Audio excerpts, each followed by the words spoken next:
¿Sabías que existe un pasaje bíblico tan poderoso que muchos líderes religiosos evitan leerlo en público? Un texto tan preciso y detallado que durante siglos ha desatado tormentas de controversia y transformado vidas por completo. No estamos hablando de un manuscrito perdido ni de escritos apócrifos. Este capítulo forma parte integral de las Escrituras hebreas, visible para cualquiera que abra la Biblia. Sin embargo, permanece envuelto en un silencio peculiar dentro de ciertos círculos religiosos. Los cristianos lo consideran una revelación profética extraordinaria sobre el Mesías prometido. Algunos eruditos judíos lo ven como un pasaje demasiado complejo y divisivo para ser proclamado durante los servicios comunitarios. Nos referimos a Isaías 53, conocido en círculos académicos como el capítulo silenciado.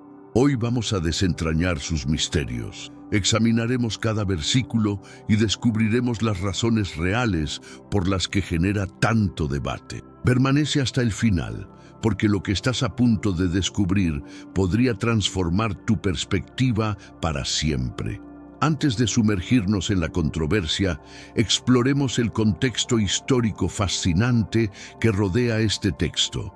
Isaías no era simplemente un predicador religioso ofreciendo consejos espirituales vagos. Este profeta extraordinario vivió durante el siglo VIII a.C., aproximadamente 700 años antes del nacimiento de Jesús en Belén. Su ministerio se desarrolló durante los reinados turbulentos de Uzías, Jotam, Acaz y Ezequías en el reino de Judá.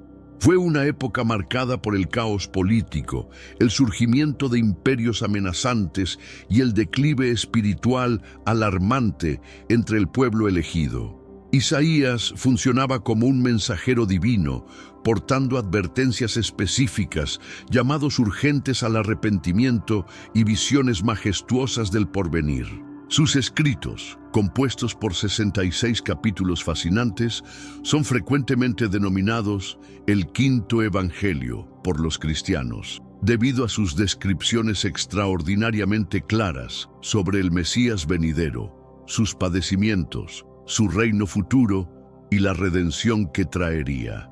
Las profecías de Isaías abarcan un panorama espectacular, desde advertencias severas dirigidas a Israel y Judá sobre la idolatría y la injusticia, hasta promesas reconfortantes de restauración para el remanente fiel.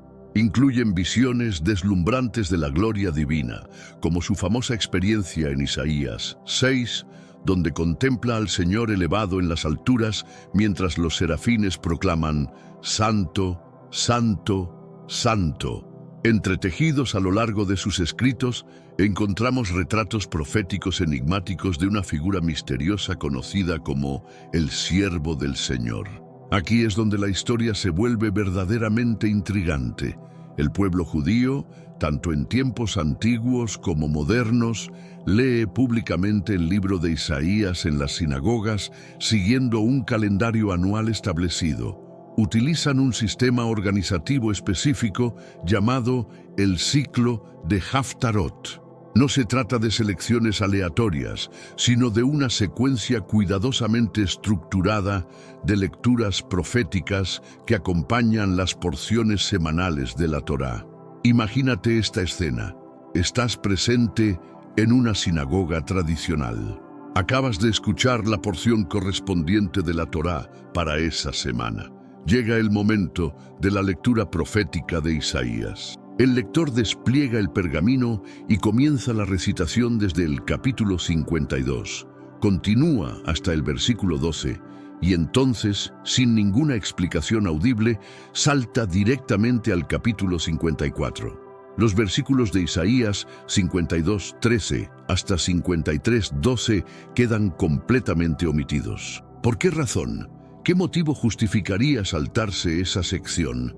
Esta porción, que pronto examinaremos exhaustivamente, no constituye una pieza menor del rompecabezas bíblico. Representa una de las profecías más impactantes, vívidas y detalladas de toda la Escritura. Describe a un siervo del Señor que experimenta sufrimientos profundos, que es despreciado y rechazado por la humanidad, que carga con los pecados de otros y que finalmente trae salvación a multitudes. Los cristianos la leen e inmediatamente declaran: esta es una descripción perfecta de Jesús. Es como si el relato de la crucifixión hubiera sido redactado 7 siglos antes de que ocurriera. Algunos eruditos judíos la interpretan de manera diferente, argumentando: no, esto se refiere a la nación de Israel misma, un pueblo que ha sufrido en el exilio y la persecución, pero que será vindicado por Dios. Y otros simplemente prefieren evitar cualquier discusión pública sobre el tema, conscientes de lo controversial que se ha vuelto. Este silencio, ya sea intencional o tradicional, ha llevado a algunos a denominarlo el capítulo censurado. Pero consideremos algo fundamental. La Biblia nunca lo llama censurado. Dios nunca lo declara prohibido.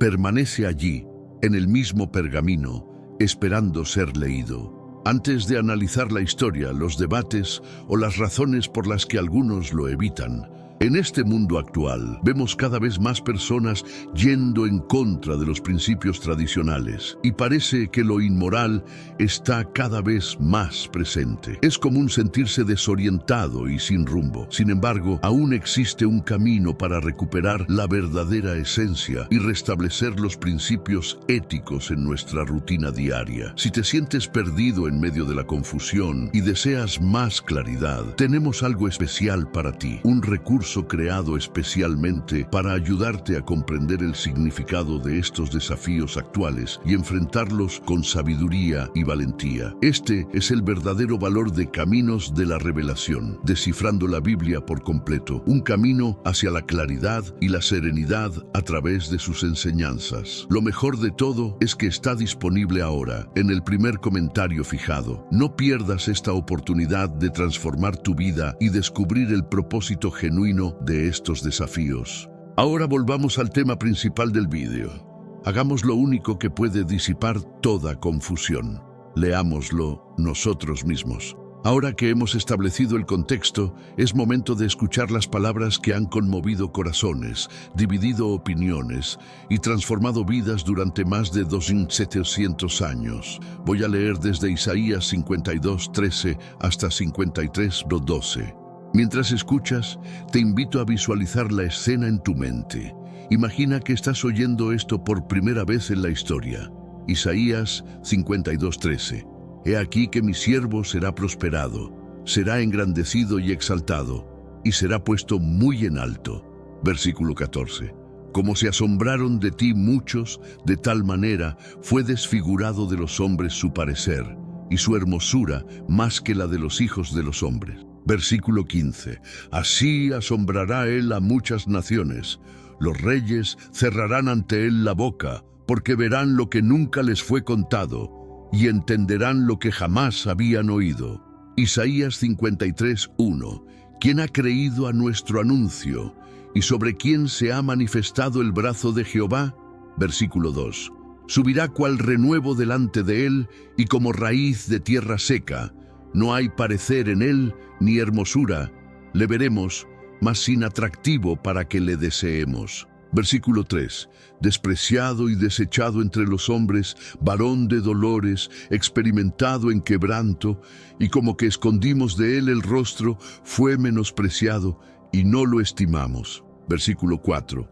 Ciertamente llevó él nuestras enfermedades, y sufrió nuestros dolores, y nosotros le tuvimos por azotado, por herido de Dios y abatido. Versículo 5. Mas él herido fue por nuestras rebeliones, molido por nuestros pecados. El castigo de nuestra paz fue sobre él, y por su llaga fuimos nosotros curados. Versículo 6. Todos nosotros nos descarriamos como ovejas, cada cual se apartó por su camino. Mas Jehová cargó en él el pecado de todos nosotros. Versículo 7. Angustiado él y afligido, no abrió su boca. Como cordero fue llevado al matadero, y como oveja delante de sus trasquiladores, enmudeció y no abrió su boca. Versículo 8. por cárcel y por juicio fue quitado, y su generación, ¿quién la contará? Porque fue cortado de la tierra de los vivientes, y por la rebelión de mi pueblo fue herido. Versículo 9. Y se dispuso con los impíos su sepultura, mas con los ricos fue en su muerte, aunque nunca hizo maldad, ni hubo engaño en su boca. Versículo 10. Con todo eso, Jehová quiso quebrantarlo, sujetándole a padecimiento. Cuando haya puesto su vida en expiación por el pecado, verá linaje, vivirá por largos días, y la voluntad de Jehová será en su mano prosperada. Versículo 11. Verá el fruto de la aflicción de su alma y quedará satisfecho. Por su conocimiento justificará mi siervo justo a muchos y llevará las iniquidades de ellos. Versículo 12.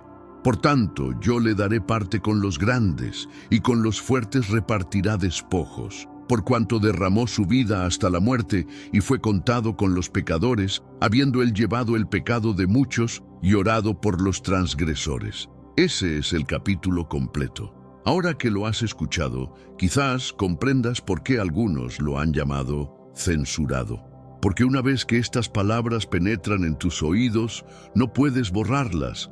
Debes decidir quién es este siervo. Si sentiste algo removerse en tu interior mientras leía este capítulo, no estás solo.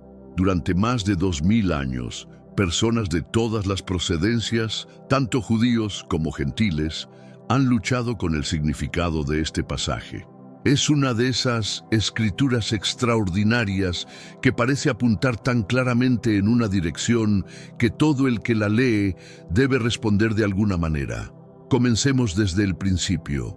Antes de que Jesús caminara sobre la tierra, en los siglos previos a la era cristiana, los eruditos y maestros judíos ya estudiaban los escritos de Isaías con profunda expectación. Creían que el siervo del Señor, descrito en estos capítulos, representaba al Mesías venidero, un libertador elegido que traería salvación a Israel y luz a las naciones. Tenemos evidencia documental de esto en escritos antiguos. El Targum Jonatán, una paráfrasis aramea de las escrituras hebreas utilizada en las sinagogas, identifica explícitamente al siervo de Isaías 52 y 53 como el Mesías. Los comentarios rabínicos anteriores al primer siglo a veces llamaban a esta figura Mesías ben José, el Mesías hijo de José, el Mesías sufriente que precedería al Mesías victorioso,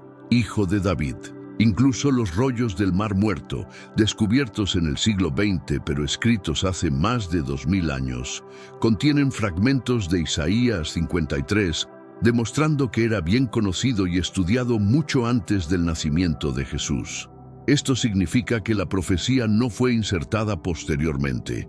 Formaba parte del texto de Isaías mucho antes de que existiera el cristianismo. Entonces llegó Jesús de Nazaret. Los primeros cristianos, que eran ellos mismos judíos, vieron en Isaías 53 una descripción perfecta de lo que le había sucedido. Los apóstoles lo citaban frecuentemente. En Hechos 8, cuando el funcionario etíope está leyendo Isaías 53 y pregunta a Felipe sobre quién habla el profeta, Felipe comienza precisamente allí y le anuncia las buenas nuevas acerca de Jesús. El apóstol Pedro hace referencia a Isaías 53 cuando escribe en 1 Pedro 2:24, por cuya herida habéis sido sanados. El apóstol Pablo hace eco de sus temas en Romanos 10 y Filipenses 2, señalando al siervo que se humilló y fue exaltado. Para los primeros cristianos, Isaías 53 no era simplemente una profecía. Era evidencia clave de que Jesús era el Mesías prometido, predicho 700 años antes. Pero aquí es donde la historia toma un giro dramático. Después de la resurrección de Jesús, cuando el Evangelio comenzó a extenderse rápidamente entre los gentiles, Isaías 53 se convirtió en una herramienta evangelística poderosa para los cristianos. Los misioneros abrían el pergamino, leían estas palabras y declaraban: miren, sus propios profetas describen a Jesús perfectamente. Esto creó tensión para muchos rabinos que rechazaban a Jesús como el Mesías. El capítulo se convirtió en un problema. Era difícil negar las similitudes entre el siervo de Isaías y los relatos evangélicos del juicio, sufrimiento y muerte de Jesús. Entonces, en las generaciones posteriores al primer siglo, comenzamos a ver un cambio en la interpretación dentro de la enseñanza judía. Algunos rabinos empezaron a decir: el siervo no es el Mesías, es Israel mismo.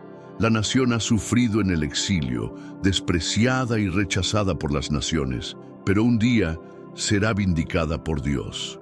Esta interpretación, viendo al siervo como símbolo de Israel, gradualmente se convirtió en la perspectiva dominante en el judaísmo tradicional. Y con el tiempo, algo más sucedió en el calendario de lecturas sinagogales. El ciclo de Haftarot, el pasaje que acabamos de leer, Isaías 52:13 hasta 53:12, fue silenciosamente omitido. Ninguna ley oficial lo prohibió, ningún decreto lo declaró censurado, pero estaba ausente. Algunos dicen que simplemente fue la forma en que se organizó el ciclo de lecturas.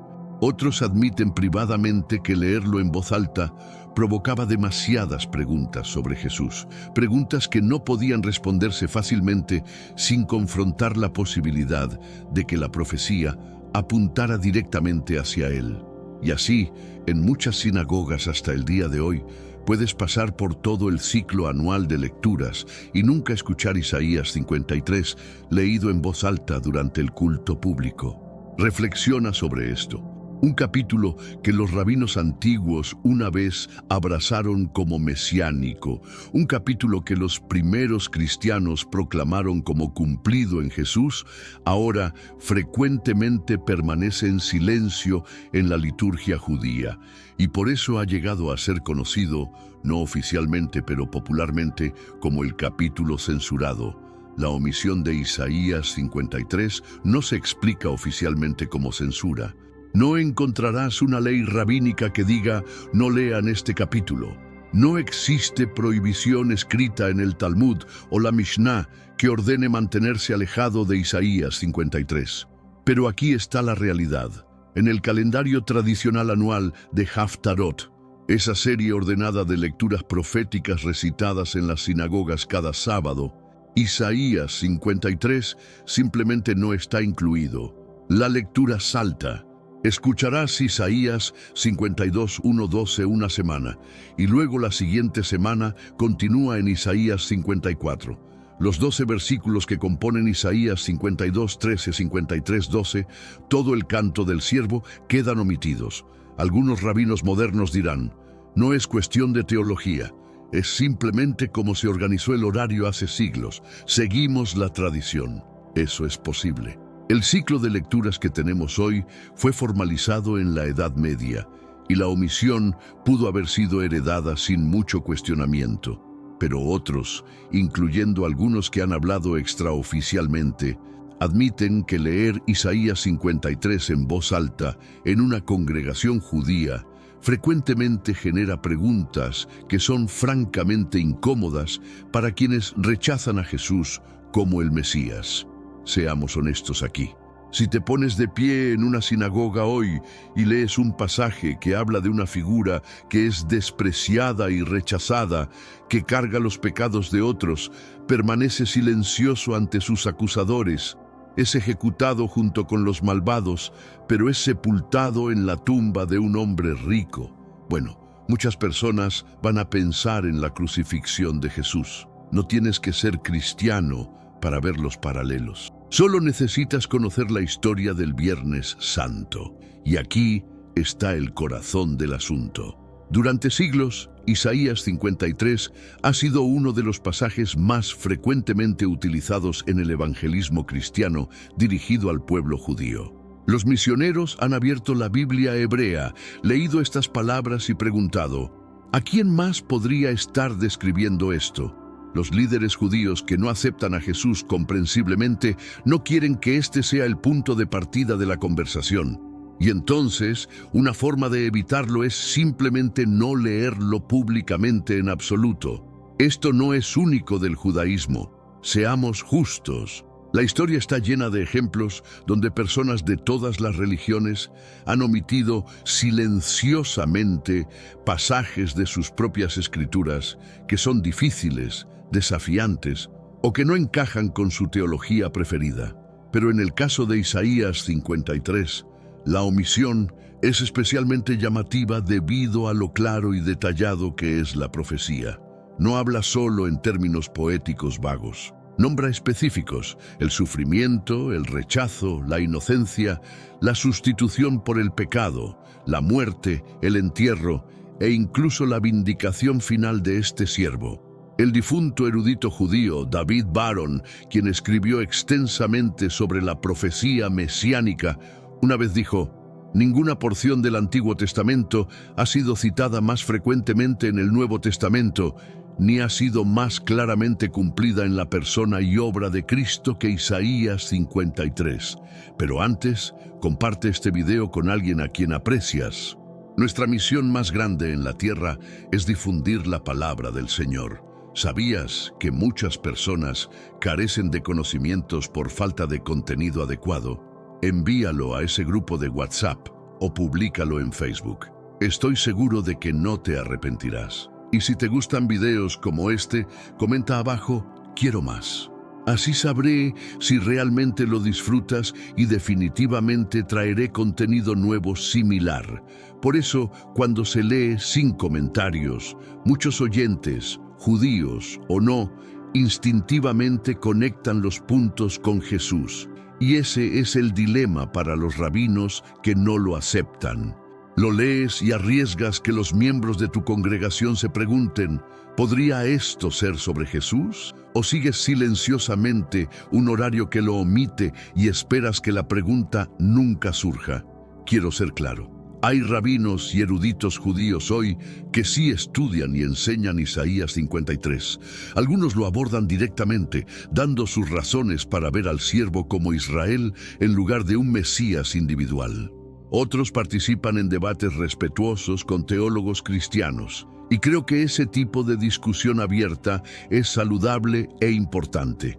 Pero también hay muchos que simplemente evitan el capítulo por completo en entornos públicos. Y el resultado es que para innumerables personas judías, Isaías 53 permanece desconocido hasta que alguien fuera de su comunidad se lo señala.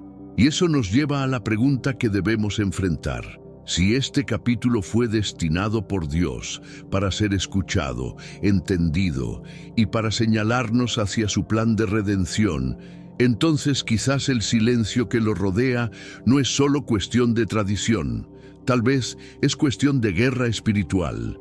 Porque si estas palabras realmente describen al Mesías y si realmente se cumplieron en Jesús, entonces el enemigo de nuestras almas tiene toda razón para impedir que las personas las escuchen.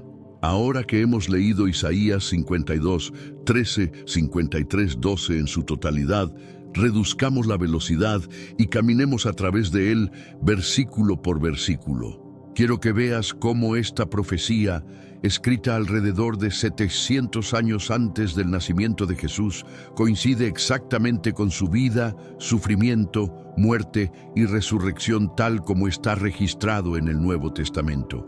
Isaías 52:14 dice: de tal manera fue desfigurado de los hombres su parecer y su hermosura más que la de los hijos de los hombres. La profecía declara que la apariencia del siervo será tan desfigurada, tan dañada, que las personas se quedarán impactadas al mirarlo.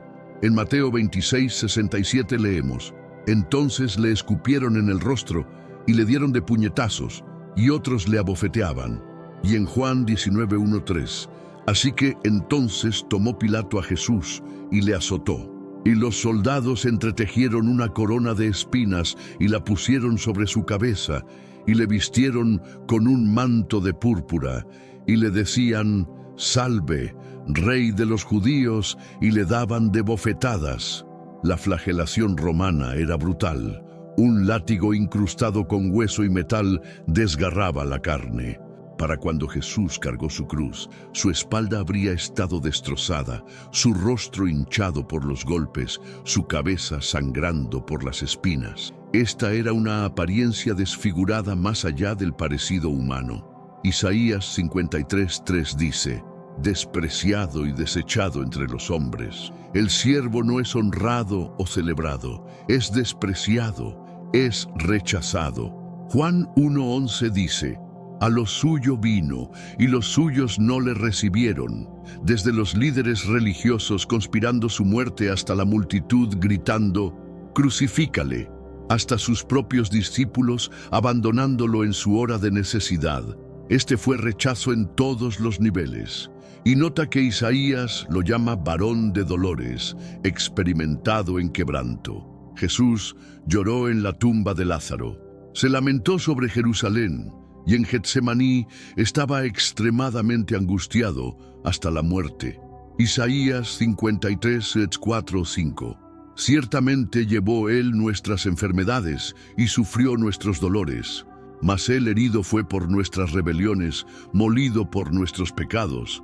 Por su llaga fuimos nosotros curados. La profecía deja claro que su sufrimiento no fue por sí mismo, fue sustitutorio. 1 Pedro 2:24 lo hace eco directamente, quien llevó él mismo nuestros pecados en su cuerpo sobre el madero, por cuya herida habéis sido sanados. La palabra hebrea para llaga se refiere a las marcas y heridas causadas por la flagelación. Y la sanidad aquí no es solo física, es restauración espiritual, reconciliación con Dios. Isaías 53:7, angustiado él y afligido, no abrió su boca. Ante la injusticia, el siervo permaneció en silencio.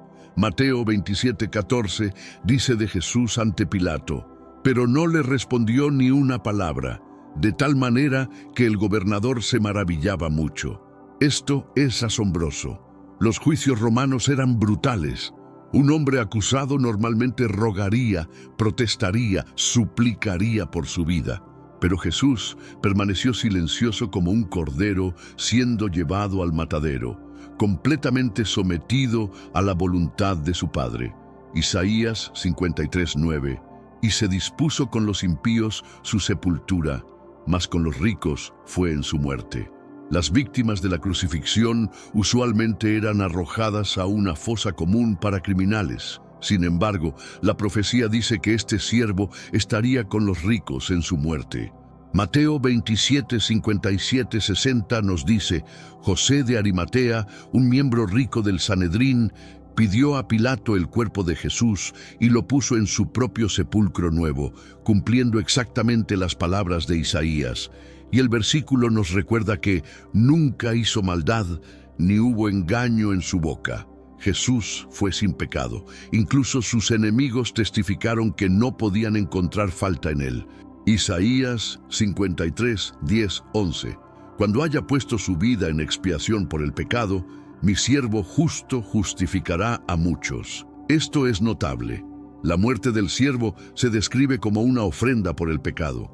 En hebreo, el término aquí, asham, se refiere a un sacrificio levítico específico por la culpa. Y luego viene la paradoja: después de morir, verá su descendencia y prolongará sus días. Esto apunta a la resurrección, vida después de la muerte. Romanos 5:18-19 explica el resultado. Por la justicia de uno, vino la gracia a todos los hombres. Por la obediencia de uno, los muchos serán constituidos justos. Jesús no solo murió, resucitó, y su resurrección garantiza vida para todos los que confían en él. Isaías 53:12. Fue contado con los pecadores y llevó el pecado de muchos y oró por los transgresores. La profecía concluye con el siervo en compañía de criminales, pero intercediendo por ellos. Lucas 23:32-33 registra: llevaban también con él a otros dos, que eran malhechores, para ser muertos. Y cuando llegaron al lugar llamado de la calavera, le crucificaron allí, y a los malhechores, uno a la derecha y otro a la izquierda. Y en Lucas 23:34, Jesús ora desde la cruz: Padre, perdónalos, porque no saben lo que hacen. Esta es la profecía de Isaías cumplida en detalle. Sufrimiento, muerte, inocencia, sustitución, resurrección y victoria. Cuando lo juntas todo, la coincidencia es innegable, escrito 700 años antes del nacimiento de Jesús, preservado en los rollos del Mar Muerto mucho antes de su ministerio, cumplido en su vida, muerte y resurrección exactamente como se describe. Y entonces la pregunta no es si Isaías 53 encaja con Jesús. Es, si no es Él, entonces ¿quién más podría ser? Aquí está la verdad. Ya seas judío, cristiano o aún indeciso, Isaías 53 demanda una respuesta. No puedes escucharlo, no puedes leerlo, no puedes verlo desarrollarse ante tus ojos y luego alejarte pretendiendo que no tiene nada que ver contigo. Tienes una decisión que tomar sobre lo que significa. Algunas personas lo leen y dicen que esto es sobre Israel como nación, un pueblo que ha sufrido y que un día será vindicado. Esa es una interpretación. Otros dicen que esto es sobre un sufriente justo sin nombre, tal vez un profeta, tal vez un símbolo del remanente fiel de Israel. Y luego están aquellos millones, a través de los siglos, que dicen que esto es sobre el Mesías y se cumple en Jesús de Nazaret. Pero hay una cosa que no puedes hacer honestamente. No puedes ignorarlo. No puedes pretender que es una pieza insignificante de poesía en un pergamino antiguo. Isaías 53 es una de las flechas más afiladas en el carcaj de la profecía. No divaga ni te deja adivinando. Se dirige directamente al corazón. Alguien inocente sufrirá por ti. Alguien tomará tu culpa, tu vergüenza, tu castigo, y al hacerlo te traerá paz con Dios. Jesús mismo dijo en Lucas 24:44, era necesario que se cumpliese todo lo que está escrito de mí en la ley de Moisés, en los profetas y en los salmos. Esa no es una declaración vaga. Es una proclamación de que las escrituras hebreas, de principio a fin, están apuntando hacia Él. E Isaías 53 es una de esas joyas proféticas que traza una línea clara e ininterrumpida desde la Biblia hebrea hasta el Nuevo Testamento, desde la promesa hasta el cumplimiento, desde la sombra hasta la sustancia. Y si Jesús realmente es el cumplimiento de esta profecía, si realmente es el siervo que cargó tus pecados, entonces Isaías 53 no es solo historia, no es solo teología, es personal, porque eso significa que tu pecado, tu culpa, tu separación de Dios fue puesta sobre él. Cuando Isaías dice, Jehová cargó en él el pecado de todos nosotros, tú estás en ese todos nosotros. Cuando dice, por su llaga fuimos nosotros curados, tu sanidad está incluida. Cuando dice, llevó el pecado de muchos, tu pecado es parte de los muchos. Esto no es solo sobre lo que le pasó a Jesús, es sobre lo que Él voluntariamente hizo por ti. Entonces, déjame preguntarte directamente, si esta profecía realmente es sobre Jesús, y si Jesús realmente es quien afirmó ser, ¿qué vas a hacer al respecto? ¿Pondrás tu confianza en Él? ¿Permitirás que su sacrificio cuente para ti? ¿Dejarás de huir de Dios y finalmente te rendirás? ¿O lo mantendrás a distancia llamándolo un buen maestro, un ejemplo moral, pero rehusándote a permitir que sea tu Salvador? Isaías 53 es un espejo. Te muestra dos cosas a la vez: la profundidad de nuestro propio pecado, la realidad de que todos nosotros nos descarriamos como ovejas, y la grandeza de la misericordia de Dios, que Jehová cargó en él el pecado de todos nosotros. Y la única forma en que se vuelve real para ti es si entras en esa misericordia tú mismo. Si nunca has leído Isaías 53 por tu cuenta, voy a desafiarte. No tomes mi palabra ni la de nadie más. Toma 5 minutos hoy. Abre tu Biblia y léelo lentamente. Léelo en voz alta si puedes. Luego hazte 3 preguntas. ¿Quién es este siervo? ¿Por qué sufre? ¿Cómo podría su sufrimiento traerme paz con Dios? Si eres judío, te animo, léelo sin temor o presión. Estas son tus escrituras, te pertenecen, y el Dios que se las dio a tu pueblo quiere que conozcas la verdad de su plan. Si eres cristiano, no te quedes con este capítulo para ti solo. Compártelo con alguien. Deja que vean con sus propios ojos lo que Dios declaró 700 años antes del nacimiento de Jesús. El supuesto capítulo censurado no está verdaderamente censurado a menos que nos censuremos nosotros mismos de escucharlo. No permitas que la tradición, las suposiciones o el miedo te mantengan alejado de la verdad, que podría cambiar tu eternidad. Te dejo con las palabras de Isaías 55:6. Buscad a Jehová mientras puede ser hallado, llamadle en tanto que está cercano. Él está cerca de ti ahora mismo, pero la historia de Isaías 53 no termina con interpretaciones académicas o debates teológicos. Hay algo mucho más poderoso que cualquier argumento intelectual.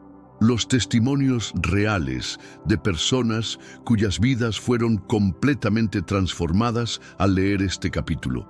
Permíteme contarte sobre el rabino Rachmiel Friedland, un erudito judío ortodoxo que dedicó su vida entera al estudio de las escrituras hebreas. Durante décadas enseñó en sinagogas, dirigió ceremonias religiosas y se consideraba un guardián fiel de la tradición ancestral. Hasta el día en que decidió leer Isaías 53 sin los filtros interpretativos que había aprendido. Lo que experimentó en esos momentos cambió no solo su comprensión teológica, sino el rumbo completo de su existencia. Era como si las palabras saltaran del pergamino y me golpearan directamente en el corazón, relató años después. Por primera vez en mi vida, no podía escapar de la evidencia que tenía frente a mis ojos. Friedland no fue el único. A lo largo de la historia moderna, cientos de rabinos, eruditos judíos y líderes religiosos han experimentado transformaciones similares al confrontar honestamente este texto profético. Sus historias no son casualidades aisladas. Representan un patrón consistente que se repite generación tras generación. El rabino Leopold Kohn, fundador de la misión americana Board of Missions to the Jews, describió su encuentro con Isaías 53 como el momento en que mi mundo religioso se tambaleó y nunca volvió a ser el mismo. Había dedicado años a evitar este capítulo, siguiendo las tradiciones que lo mantenían alejado de las lecturas públicas. Cuando finalmente se atrevió a estudiarlo en profundidad, no pudo negar la conexión inexorable entre las palabras del profeta y los eventos registrados en los evangelios. No era cuestión de fe ciega, explicaba. Era cuestión de evidencia aplastante que ya no podía ignorar. Lo que resulta verdaderamente extraordinario es cómo este capítulo ha funcionado como catalizador para movimientos de conversión masiva a lo largo de diferentes épocas históricas. Durante el siglo XIX, misioneros cristianos reportaron que la simple lectura pública de Isaías 53 en comunidades judías generaba ondas de conmoción que se extendían por meses. En Europa Oriental, particularmente en Polonia y Rusia, surgieron grupos enteros de judíos que comenzaron a estudiar secretamente este capítulo, formando círculos clandestinos de investigación bíblica. Estas reuniones, conocidas como los buscadores de la verdad, se multiplicaron rápidamente a pesar de la oposición de las autoridades religiosas establecidas. El historiador Michael Brown documentó más de 200 casos verificables de rabinos prominentes que después de estudiar Isaías 53 llegaron a conclusiones que transformaron radicalmente sus ministerios. Muchos de estos líderes perdieron sus posiciones, fueron excomulgados de sus comunidades y enfrentaron persecución familiar, pero mantuvieron sus convicciones hasta el final de sus días. En la era moderna, este fenómeno no ha disminuido. La organización Jews for Jesus reporta que Isaías 53 sigue siendo el texto bíblico más citado en sus materiales evangelísticos, precisamente porque genera el mayor impacto entre las audiencias judías contemporáneas. El ex rabino Zev Porat, quien dirigía una sinagoga ortodoxa en Israel, describió su experiencia. Había evitado Isaías 53 durante toda mi carrera rabínica. Cuando finalmente lo leí completo, entendí por qué mis maestros me habían advertido sobre él. No porque fuera falso, sino porque era demasiado verdadero para ignorar. Mientras tanto, los descubrimientos arqueológicos del siglo XX agregaron una dimensión completamente nueva a la credibilidad de Isaías 53. El hallazgo de los rollos del Mar Muerto en Qumrán no solo confirmó la antigüedad del texto, sino que proporcionó evidencia irrefutable de que esta profecía existía siglos antes del nacimiento de Jesús. El famoso rollo de Isaías, designado como un Qu-Isah, contiene el texto completo de Isaías 53 en un estado de preservación extraordinario. Los análisis de carbono 14 y la paleografía confirman que fue copiado entre los años 125-100 a.C., eliminando definitivamente cualquier posibilidad de que fuera una invención cristiana posterior. Lo que hace este descubrimiento aún más impactante es la precisión textual. Cuando los eruditos compararon el texto de Qumrán con los manuscritos medievales utilizados en las sinagogas modernas, encontraron diferencias mínimas. Esto significa que el Isaías 53 que leemos hoy es esencialmente idéntico al que existía 2 siglos antes de Cristo. El doctor William Albright, considerado el padre de la arqueología bíblica moderna, declaró: los rollos del Mar Muerto han proporcionado confirmación manuscrita para Isaías 53 que supera cualquier otro texto del Antiguo Testamento. La evidencia es tan sólida que cualquier académico serio debe reconocer la autenticidad precristiana de esta profecía. Esta evidencia arqueológica elimina uno de los argumentos más comunes contra la naturaleza profética de Isaías 53. La afirmación de que fue escrito después de los eventos de la vida de Jesús. Ahora sabemos, sin lugar a dudas, que estas palabras fueron preservadas en pergamino siglos antes de que naciera en Belén. Por supuesto, no todos aceptan fácilmente las implicaciones de Isaías 53. A lo largo de los siglos han surgido numerosas objeciones e interpretaciones alternativas diseñadas para evitar las conexiones mesiánicas. Examinemos las más comunes y por qué no logran sostener un escrutinio riguroso. La objeción principal sostiene que el siervo sufriente representa a la nación de Israel en su conjunto, no a un individuo específico. Los proponentes de esta teoría argumentan que Israel ha sufrido persecución y exilio, cumpliendo así el papel del siervo despreciado y rechazado. Sin embargo, esta interpretación enfrenta problemas textuales insuperables. Isaías 53:8 dice claramente que el siervo fue cortado de la tierra de los vivientes por la rebelión de mi pueblo. Si el siervo representa a Israel, ¿cómo puede Israel ser castigado por la rebelión de Israel? La lógica interna del texto exige que el siervo sea distinto del pueblo por quien sufre. Además, Isaías 53:9 afirma que el siervo nunca hizo maldad ni hubo engaño en su boca. Aplicar esta descripción a la nación de Israel contradice toda la narrativa bíblica que repetidamente documenta la desobediencia, idolatría e infidelidad del pueblo elegido. El versículo 53:10 presenta otro obstáculo para la interpretación nacional. Cuando haya puesto su vida en expiación por el pecado, verá linaje, vivirá por largos días. ¿Cómo puede una nación morir como ofrenda por el pecado y luego resucitar para ver descendencia y prolongar sus días? El lenguaje claramente describe a un individuo que experimenta muerte y resurrección. Otra objeción común sugiere que el pasaje se refiere a algún profeta desconocido o mártir judío del pasado, pero esta explicación falla al explicar la universalidad del impacto descrito. Isaías 52:15 dice que el siervo asombrará a muchas naciones, los reyes cerrarán ante él la boca. Ningún profeta o mártir judío en la historia ha tenido un impacto global que provoque tal reacción de líderes mundiales. Cuando colocamos Isaías 53 junto a los relatos evangélicos de la Pasión, las correspondencias son tan numerosas y específicas que van más allá de cualquier coincidencia razonable. Consideremos solo algunas de las correlaciones más extraordinarias. La profecía describe al siervo como raíz de tierra seca, sin parecer ni hermosura que lo haga deseable. Los evangelios confirman que Jesús nació en circunstancias humildes, en una familia de clase trabajadora, sin las credenciales externas que la sociedad valoraba. El texto predice que será despreciado y desechado entre los hombres. Los evangelios documentan el rechazo sistemático que Jesús experimentó. Sus hermanos no creían en él.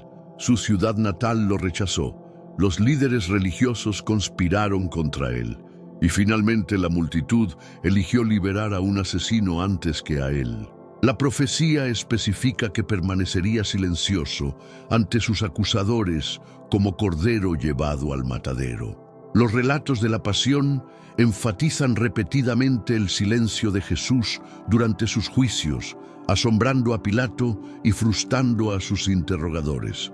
Isaías predice que sería contado con los pecadores, pero sepultado con los ricos. Los evangelios registran que Jesús fue crucificado entre dos criminales, pero sepultado en la tumba nueva de José de Arimatea, un miembro rico del Sanedrín. La profecía habla de su resurrección en términos crípticos pero claros.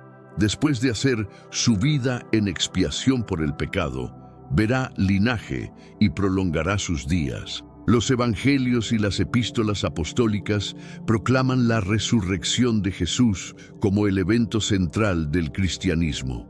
El poder transformador de Isaías 53 se extiende mucho más allá de los círculos religiosos. Este capítulo ha influenciado la literatura, el arte, la música y el pensamiento filosófico occidental durante 2 milenios. Desde las composiciones de Händel hasta las pinturas de Rembrandt, desde la poesía de Milton hasta las novelas de Dostoyevsky, las imágenes del siervo sufriente han permeado la conciencia cultural.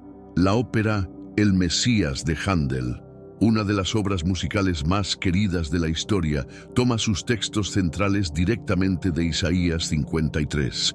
Cuando millones de personas cantan, ciertamente llevó Él nuestras enfermedades, o por su llaga fuimos nosotros curados, están proclamando las palabras exactas de esta profecía hebrea. En el arte visual, innumerables maestros han intentado capturar las imágenes poderosas del capítulo. Las representaciones de Cristo como el varón de dolores se remontan directamente a Isaías 53:3. Estas obras no son meras decoraciones religiosas, son testimonios visuales del impacto duradero de estas palabras proféticas. Incluso en el ámbito secular, las metáforas de Isaías 53 han moldeado cómo las sociedades occidentales entienden conceptos como el sacrificio, la redención y la justicia vicaria. El ideal del héroe que sufre por otros, tan prevalente en la literatura y el cine modernos, tiene sus raíces en las imágenes de este capítulo bíblico. Los derechos humanos modernos también han sido influenciados por las enseñanzas derivadas de Isaías 53. La idea de que el inocente puede sufrir para proteger al culpable y que tal sacrificio puede traer liberación para los oprimidos ha inspirado movimientos de justicia social en todo el mundo. Después de examinar toda esta evidencia histórica, arqueológica, textual y testimonial, llegamos al punto donde las palabras ya no son suficientes. Isaías 53 no es un rompecabezas académico para resolver en seminarios teológicos. Es una profecía personal que demanda una respuesta personal. La pregunta central no es si entiendes todos los detalles hermenéuticos o si puedes defender cada punto interpretativo. La pregunta es: ¿estás dispuesto a enfrentar la posibilidad de que este capítulo realmente describe lo que Dios hizo por ti personalmente? Si el siervo de Isaías 53 realmente cargó tu pecado específico, tu culpa particular, tu vergüenza individual, entonces tu relación con Dios no es una cuestión de rituales religiosos o buenas obras. Es una cuestión de aceptar o rechazar lo que ya fue hecho en tu favor. Muchas personas prefieren mantener estas verdades en el reino de la teoría teológica porque aceptarlas como realidad personal requiere una respuesta que cambia la vida. Es más cómodo debatir interpretaciones que confrontar implicaciones, pero Isaías 53 no fue escrito para estimular debates académicos. Fue escrito para anunciar una realidad, que Dios mismo proveería la solución para el problema más fundamental de la humanidad, la separación entre el Creador y su creación causada por la rebelión humana. Si has llegado hasta este punto del mensaje, no es por casualidad. En un mundo lleno de distracciones infinitas, has elegido invertir tu tiempo escuchando sobre un texto de 2700 años de antigüedad. Eso dice algo sobre tu corazón y sobre lo que Dios está haciendo en tu vida. El silencio que ha rodeado Isaías 53 en ciertos círculos no es accidental. Es evidencia de la guerra espiritual que se libra por tu alma. Las fuerzas de las tinieblas no quieren que escuches estas palabras porque saben el poder que tienen para liberarte.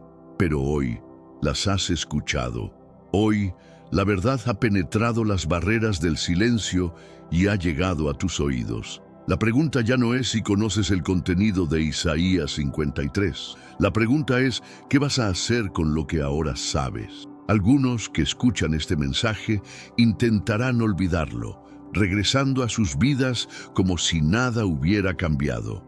Pero las palabras del profeta tienen una manera peculiar de persistir en la mente y el corazón. Una vez plantadas, crecen hasta que demandan una respuesta definitiva. Otros buscarán refugio en el escepticismo intelectual, inventando objeciones cada vez más elaboradas para evitar las implicaciones obvias del texto. Pero en los momentos silenciosos de honestidad personal, cuando las defensas mentales se bajan, la verdad seguirá allí, esperando pacientemente. Y algunos, tal vez tú, reconocerán que han llegado a un momento de decisión que definirá no solo su futuro, sino su eternidad. Para estas personas, Isaías 53 no es información, sino revelación. No es historia antigua, sino realidad presente. Permíteme hablarte directamente al corazón en estos momentos finales. Si el Espíritu de Dios está moviendo algo dentro de ti mientras escuchas estas palabras, no resistas esa voz suave, pero persistente. Es el mismo Dios que inspiró a Isaías hace 27 siglos, llamándote hacia la verdad que puede liberarte. No necesitas entender todos los misterios teológicos para responder a este llamado.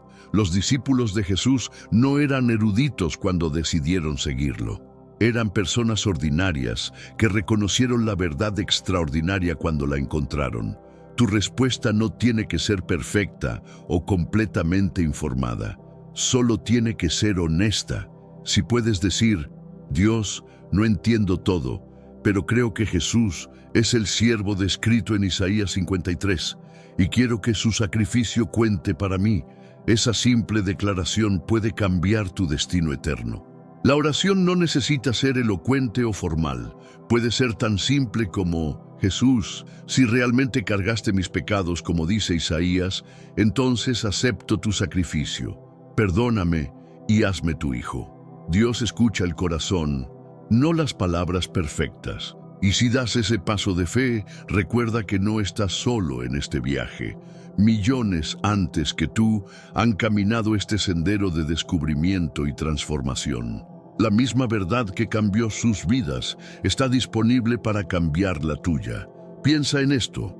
Tu respuesta a Isaías 53 no solo afecta tu propio destino, también influye en las generaciones que vendrán después de ti. Los testimonios más poderosos no vienen de predicadores profesionales, sino de personas ordinarias cuyas vidas fueron transformadas por la verdad. Si permites que estas palabras proféticas cambien tu vida, te convertirás en parte de una cadena ininterrumpida de testimonios que se extiende desde los días de los apóstoles hasta el presente. Tu historia se unirá a la de aquellos rabinos, eruditos y buscadores que tuvieron el valor de enfrentar la verdad cuando la encontraron. Tus hijos y nietos podrán escuchar cómo un capítulo censurado de la Biblia se convirtió en el punto de inflexión de tu vida. Tu testimonio podría ser el catalizador que los lleve a su propio encuentro con la verdad transformadora. Y en las generaciones futuras, cuando otros luchen con las mismas preguntas que tú enfrentas hoy, tu ejemplo de honestidad valiente y fe genuina podría ser exactamente lo que necesiten para dar su propio paso hacia la libertad. Este es el poder duradero de Isaías 53. No solo cambia vidas individuales, sino que crea un legado de transformación que se extiende a través del tiempo y toca innumerables almas futuras. Así que no subestimes la importancia de este momento. Tu decisión hoy podría repercutir por la eternidad, no solo en tu propia alma, sino en las vidas de aquellos que Dios pondrá en tu camino en los años venideros. Existe un eco en tu futuro, un momento singular, ya grabado en la cosmogonía del tiempo, en el que el telón de esta vida caerá y te encontrarás cara a cara con la figura central de la historia, Jesucristo. Pero no como el sabio de las parábolas ni el amigo de los discípulos. Lo verás en su rol definitivo, el juez justo de todo lo creado. Esa cita es inexorable. Como está escrito, el guión de la existencia humana tiene dos actos garantizados, un final terrenal y justo después, el encuentro con la verdad absoluta. Pero aquí reside un misterio que se escapa a la mayoría, un detalle crucial que incluso muchos creyentes pasan por alto. En esa audiencia final, solo 3 preguntas resonarán en la eternidad. Y la forma en que respondas, con la honestidad desnuda de tu alma, definirá el próximo capítulo de tu existencia, para siempre. Por eso, lo que estás a punto de escuchar trasciende un simple mensaje. No son interrogantes nacidos de la filosofía o la tradición. Son las claves del juicio final, susurradas por el propio Jesús en las Escrituras, dándonos un destello de esa confrontación definitiva. Hoy te llevaré de la mano a través de ese tribunal cósmico para que conozcas cada una de esas preguntas. Así que, antes de nada, haz un pacto contigo mismo. Acompaña esta reflexión hasta su conclusión. No la interrumpas. No la dejes para después, porque podría ser el mapa más importante que jamás hayas tenido en tus manos, el que te prepara para el único día en que nada de lo que hoy te preocupa importará. Pero para entender las preguntas, primero debemos dimensionar el escenario, el día del juicio. ¿Qué es realmente? Olvida las caricaturas y las escenas de Hollywood. No es una alegoría ni una herramienta para infundir miedo. Es el destino real e ineludible de cada alma que ha respirado en este planeta. La palabra de Dios lo declara con una contundencia que no deja espacio para dudas. Todos tendremos que comparecer delante del trono divino, y cada persona dará cuentas de su propia vida. Observa esa expresión, todos. No existen excepciones ni privilegios. Da igual si se trata de una persona conocida o alguien totalmente anónimo, de un empresario exitoso o un artista, de un creyente apasionado o de quien se considere distante de la fe. Nadie podrá evadir ese momento definitivo. Ese día no habrá influencias, títulos o logros que puedan suavizar el proceso. No será un tribunal corrupto, ni una audiencia manipulable, sino el acto de justicia más justo de toda la historia. Será la oportunidad de ver nuestras vidas con absoluta claridad, sin excusas ni autoengaños, como si cada segundo hubiese quedado grabado en una película que ahora se proyecta frente a nuestros ojos. El apóstol Juan describió esa escena como algo que estremecía hasta el alma. Vio a todos los seres humanos, sin importar su condición social, de pie frente a un trono majestuoso. Entonces se abrieron libros que contenían el registro completo de cada existencia, y el resultado de cada vida fue determinado por lo que allí estaba escrito, la memoria detallada de nuestras acciones. Imagina por un momento la magnitud de esto. Nada se borrará ni se pasará por alto. No importa si nuestras obras fueron hechas en la luz o en la sombra, todo será revelado. Es el instante donde la verdad absoluta reemplaza cualquier versión distorsionada que hayamos creado sobre nosotros mismos. Pero antes, comparte este video con alguien a quien aprecias. Nuestra misión más grande en la tierra es difundir la palabra del Señor. ¿Sabías que muchas personas carecen de conocimientos por falta de contenido adecuado? Envíalo a ese grupo de WhatsApp o públicalo en Facebook. Estoy seguro de que no te arrepentirás. Y si te gustan videos como este, comenta abajo "Quiero más". Así sabré si realmente lo disfrutas y definitivamente traeré contenido nuevo similar.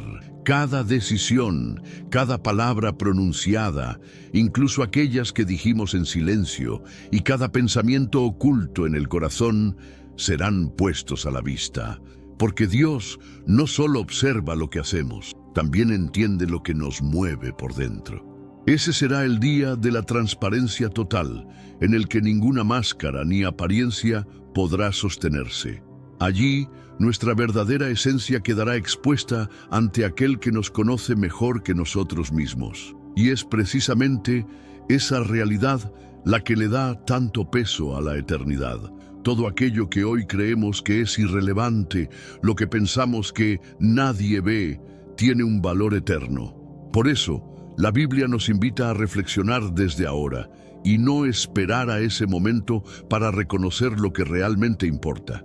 En ese instante trascendental, Jesús no te preguntará por tu lista de buenas acciones o por la cantidad de veces que asististe a reuniones religiosas. La primera pregunta será directa y reveladora, golpeando el centro de tu identidad. Será algo como: ¿cómo fue tu relación con mi hijo? Esa pregunta tiene el poder de derrumbar cualquier fachada. No importará a qué comunidad perteneciste, cuántos títulos espirituales acumulaste o cuántas actividades lideraste. Lo que realmente importará es si tuviste una conexión auténtica y viva con Jesucristo, más allá de las formalidades o las apariencias. Esta pregunta desmantela por completo cualquier idea de que la fe se trata solo de rituales o tradiciones. No tiene que ver con el nombre de una denominación, ni con el número de actividades en las que participaste, ni siquiera con el conocimiento intelectual que acumulaste. Es una pregunta profundamente personal que evalúa tu vínculo real con Cristo.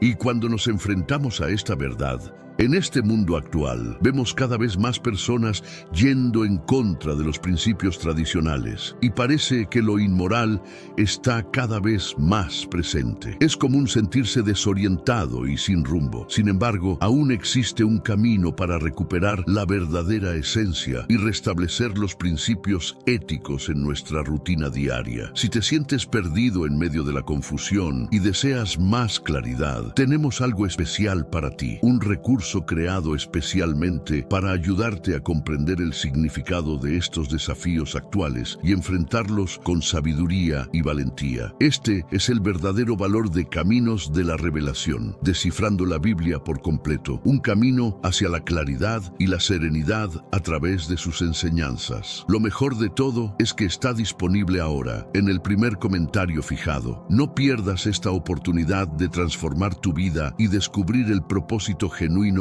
de estos desafíos. Ahora volvamos al tema principal del vídeo. entendemos que no hay espacio para las comparaciones. No importa lo que otros hicieron o dejaron de hacer. La mirada se centra únicamente en tu propia respuesta. ¿Abriste tu corazón y confiaste en él con sinceridad? Jesús mismo estableció el límite de manera clara.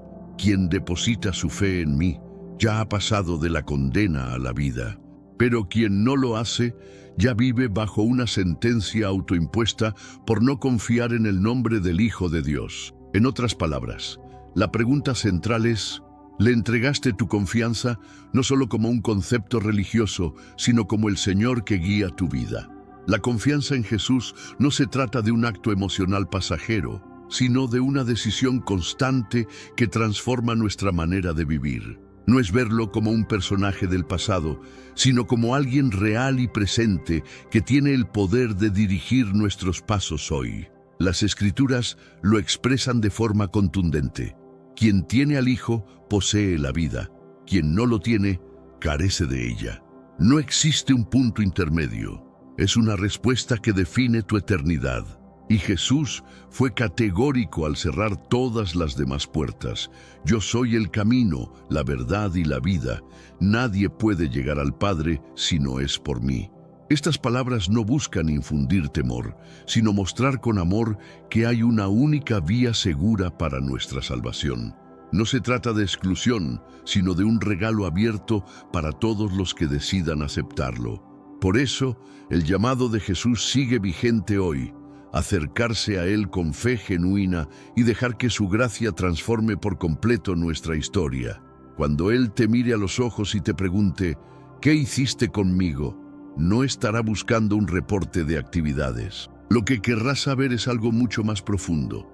Me abriste las puertas de tu vida. Confiaste de verdad en mi sacrificio. Seguiste mis pasos. Rendiste tu voluntad a la mía. Ese instante será imposible de evadir. No habrá discursos preparados ni argumentos ensayados que puedan impresionar al Creador. Su mirada penetrará hasta el fondo de tu ser y más allá de las palabras, descubrirá lo que realmente hay en tu corazón. Pensemos en 3 posibles respuestas ante esa pregunta y lo que cada una recibiría como reacción. Estas 3 posturas representan cómo muchas personas enfrentan la fe y la vida misma, y conocerlas puede ayudarnos a reflexionar sobre dónde estamos parados hoy. La primera es la voz del autoengaño. Yo fui una buena persona. Es la excusa más común en la humanidad. Intenté ser decente. Ayudé cuando pude. Jamás quise hacer daño. Hice mi mejor esfuerzo. Pero la respuesta de Jesús será clara y amorosa a la vez. Tu bondad humana es como una pequeña vela intentando competir con el brillo del sol.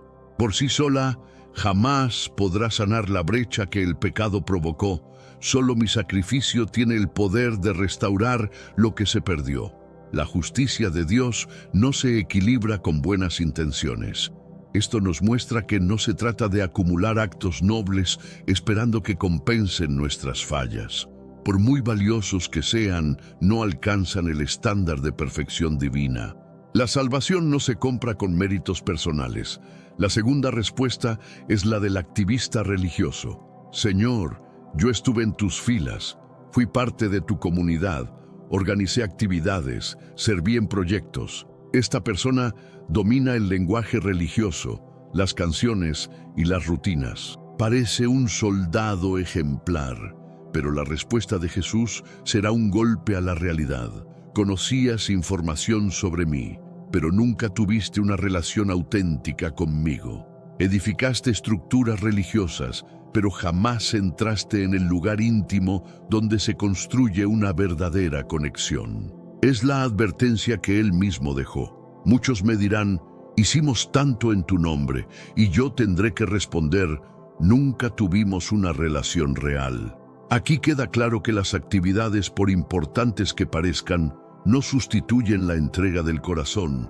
Puedes servir, cantar y estar presente en todo, pero si no le entregas tu vida, todo se reduce a formalidades vacías. La tercera es la voz de la fe genuina. Yo te recibí como mi Salvador.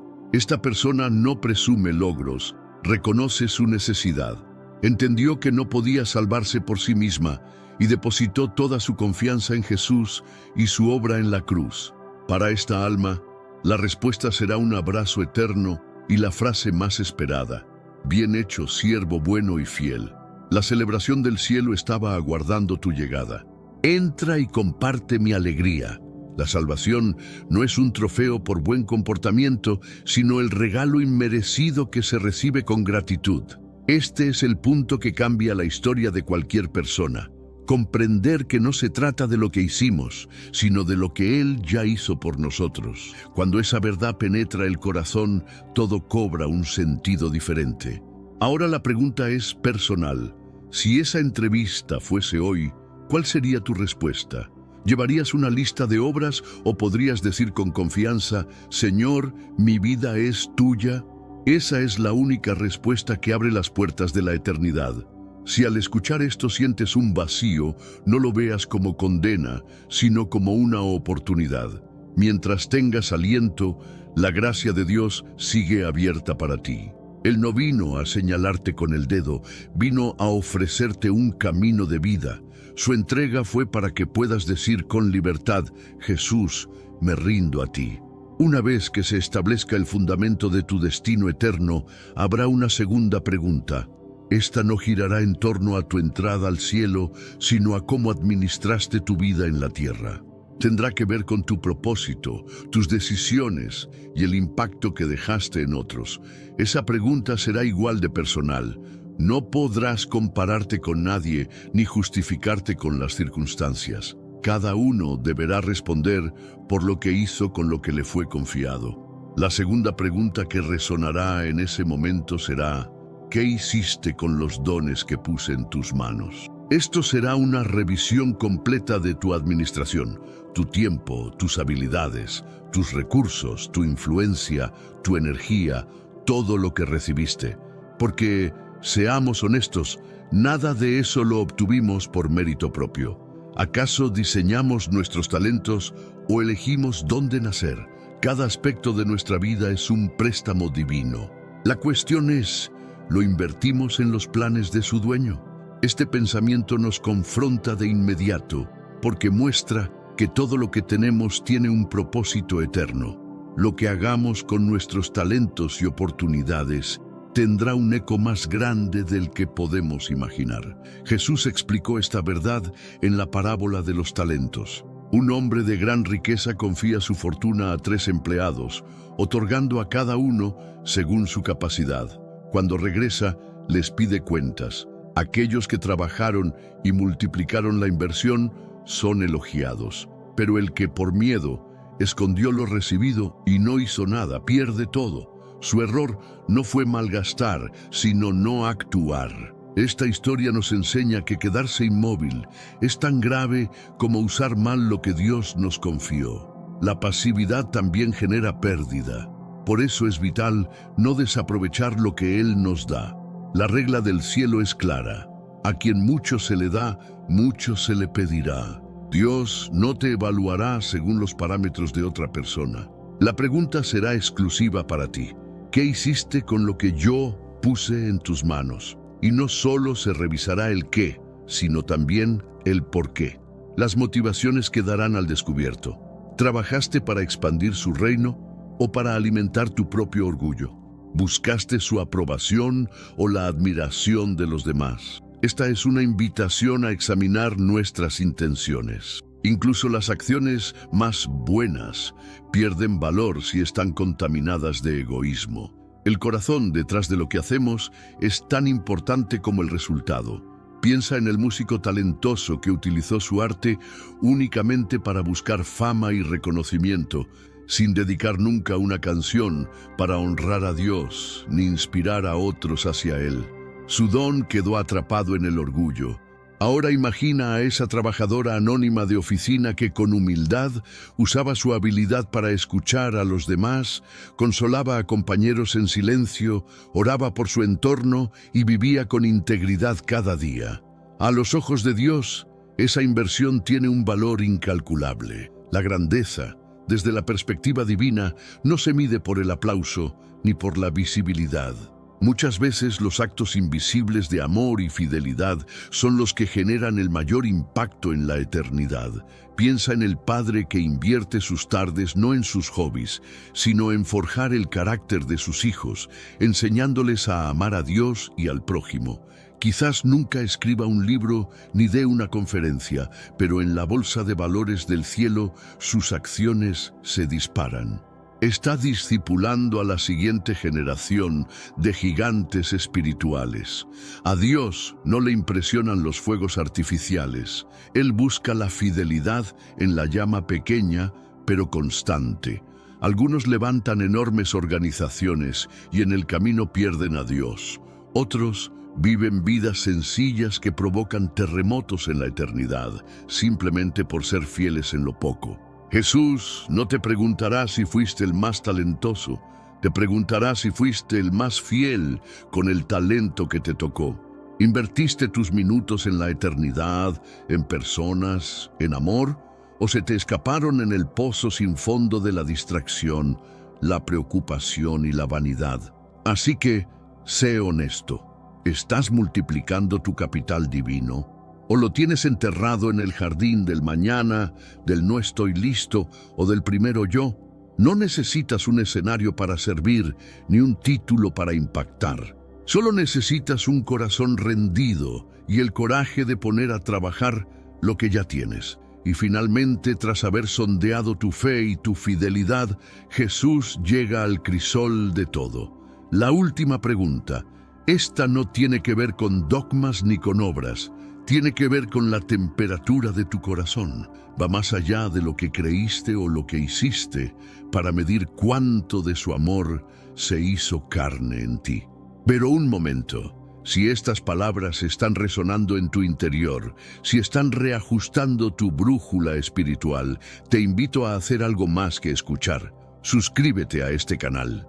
No para aumentar un número, sino para unirte a una caravana de almas que quieren mantenerse despiertas y preparadas para el día más crucial de sus vidas. Con eso en mente, abordemos la tercera y definitiva pregunta de Jesús. La tercera pregunta que Jesús te hará en el día del juicio es esta: ¿cómo trataste a los míos que nadie veía?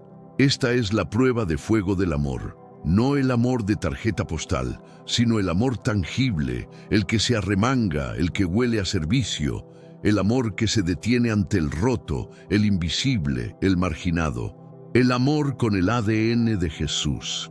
En Mateo 25, Jesús nos da un avance de esa escena final. El rey en su trono, la humanidad dividida como un rebaño, y a los de su derecha, las ovejas, les dice: vengan, benditos de mi Padre, tomen posesión del reino. ¿La razón?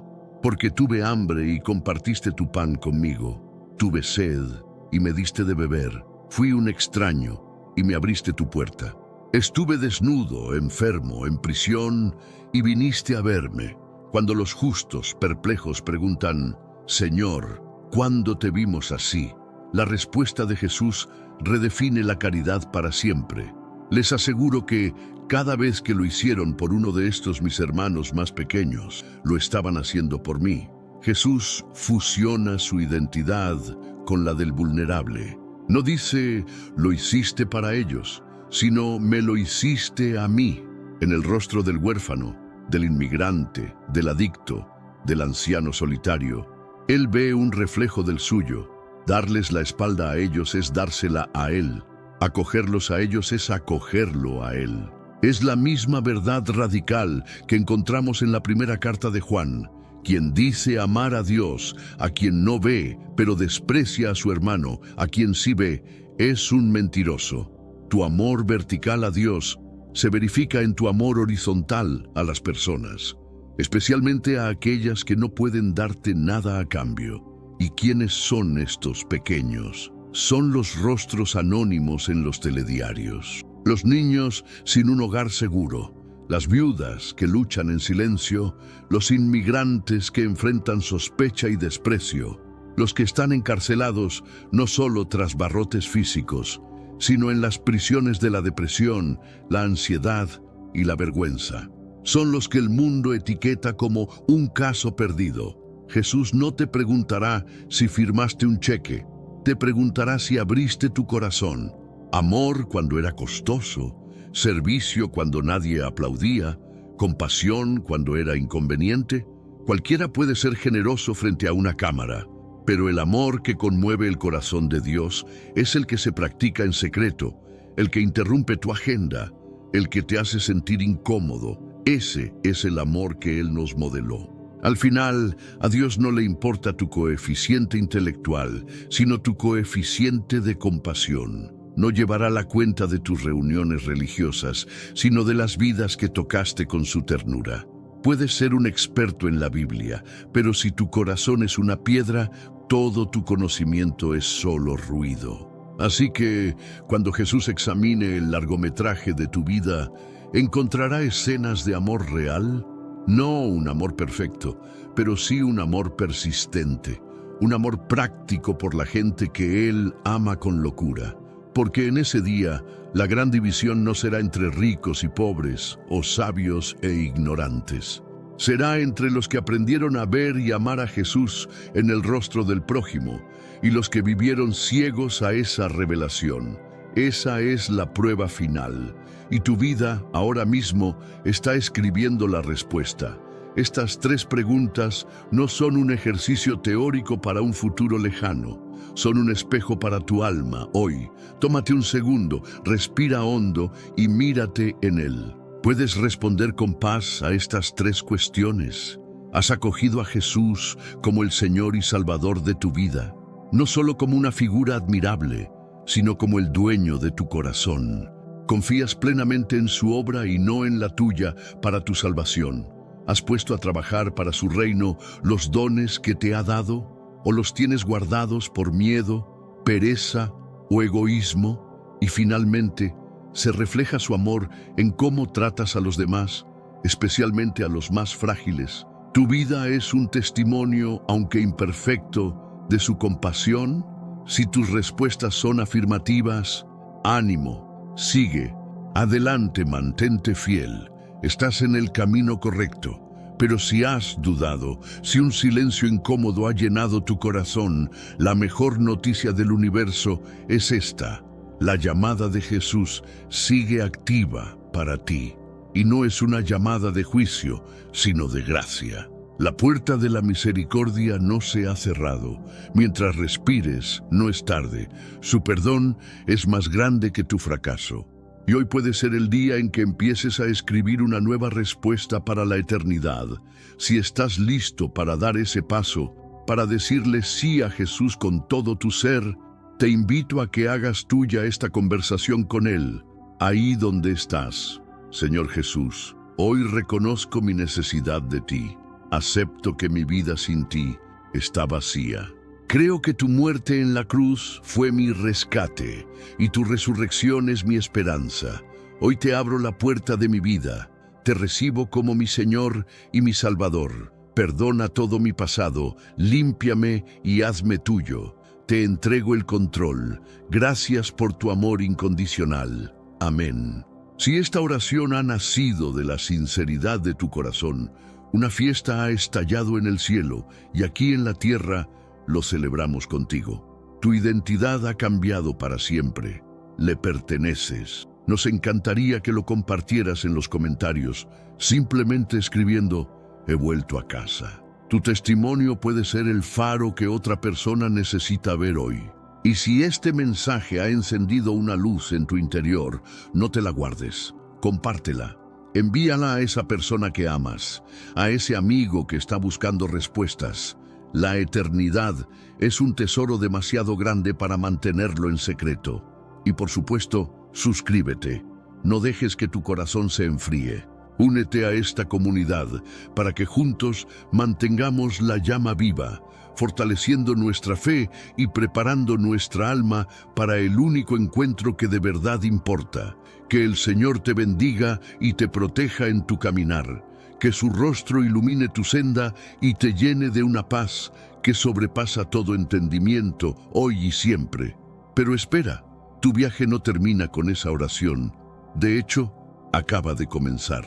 Haber dicho, he vuelto a casa, no es la línea de meta, es el disparo de salida. Es el momento preciso en que dejas de caminar perdido y comienzas a peregrinar con propósito. Las 3 preguntas que hemos explorado no se desvanecen una vez que recibes su gracia. Al contrario, se transforman, dejan de ser un examen final temido para convertirse en la brújula que orienta cada uno de tus días. Ya no te preguntas con temor qué hice con tu hijo, sino que te levantas preguntando con gozo ¿cómo puedo honrar a tu hijo hoy? La pregunta ¿qué hiciste con lo que te di? Muta de una auditoría a una inspiración diaria. Señor, ¿cómo puedo invertir este día, esta energía, esta voz para el avance de tu reino? Y la pregunta ¿cómo trataste a mis pequeños? Se convierte en tu radar espiritual, una sensibilidad afinada para detectar las huellas de Jesús en los rostros de los que sufren. Pero seamos brutalmente honestos. Este nuevo camino no es un paseo por un jardín de rosas. Habrá días en que los fantasmas de tu antigua vida intentarán arrastrarte de vuelta a las sombras. La duda susurrará mentiras en tu oído. La apatía intentará encadenarte al sofá y el miedo tratará de convencerte de que es más seguro volver a enterrar tus dones. El adversario de tu alma no celebra tu decisión. Ahora que eres un portador de la luz de Cristo, su objetivo será apagarla, ya sea con un vendaval de problemas o con el sutil goteo de la distracción. Te recordará tus fracasos, magnificará tus debilidades y te pintará un futuro lleno de obstáculos insalvables. Tenemos un recurso espiritual para ti, Caminos de la Revelación, un libro para comprender las profecías y fortalecer tu fe. Lo encuentras en el primer comentario. Léelo, compártelo y prepárate espiritualmente para lo que está por venir. No esperes a que otro desastre te obligue a mirar hacia arriba. Hoy es el día aceptable. Hoy es el tiempo de actuar con fe. Fortalécete en la palabra, profundiza en la oración y rodea tu vida de personas que también estén buscando a Dios de todo corazón. Es por esta razón que no puedes y no debes intentar este viaje en solitario. La fe que nace en la intimidad de tu corazón debe ser fortalecida en el calor de la comunidad. Busca una iglesia local, un grupo de creyentes imperfectos que, como tú, están desesperadamente enamorados del mismo Salvador. Necesitas hermanos y hermanas que sean tu familia de trinchera, que oren por ti cuando tus fuerzas flaqueen, que celebren tus victorias como si fueran suyas y que te pongan de pie cuando la vida te derribe. El amor a los pequeños a menudo comienza practicando el perdón y la paciencia con la familia de la fe que Dios ha puesto a tu lado.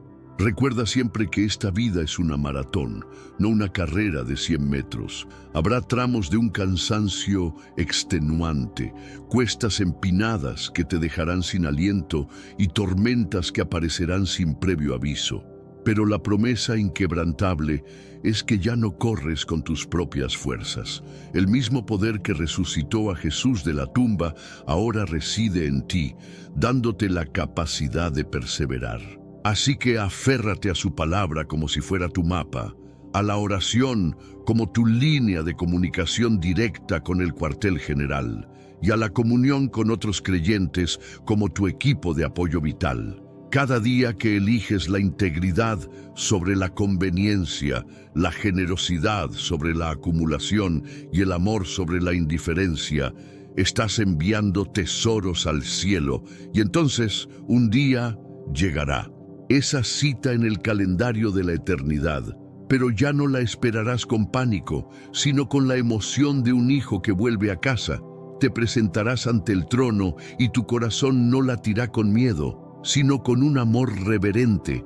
Cruzarás la mirada con tu Salvador y en sus ojos no encontrarás la frialdad de un juez, sino el orgullo de un padre.